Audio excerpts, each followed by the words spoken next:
Oh no, everyone is going to be on Trace Together again, really? COVID and TB spread the same way, as a bacteria or virus in small water droplets floating in the air. But actually a COVID carrier releases 1,000 times more particles, like a fire sparkler, compared to TB, which is more like a leak. It's like getting wet from a shower head versus getting caught in the rain. And while COVID and TB both spread through coughing, singing, and talking, COVID can also spread even while you have no symptoms. And it's much easier to catch or avoid a coughing person than to find an invisible bomb.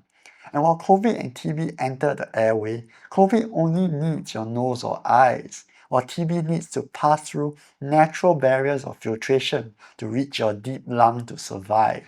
So take a deep breath. You have as much chance of catching TB from a coffee shop as you have of winning the $13 million Toto jackpot.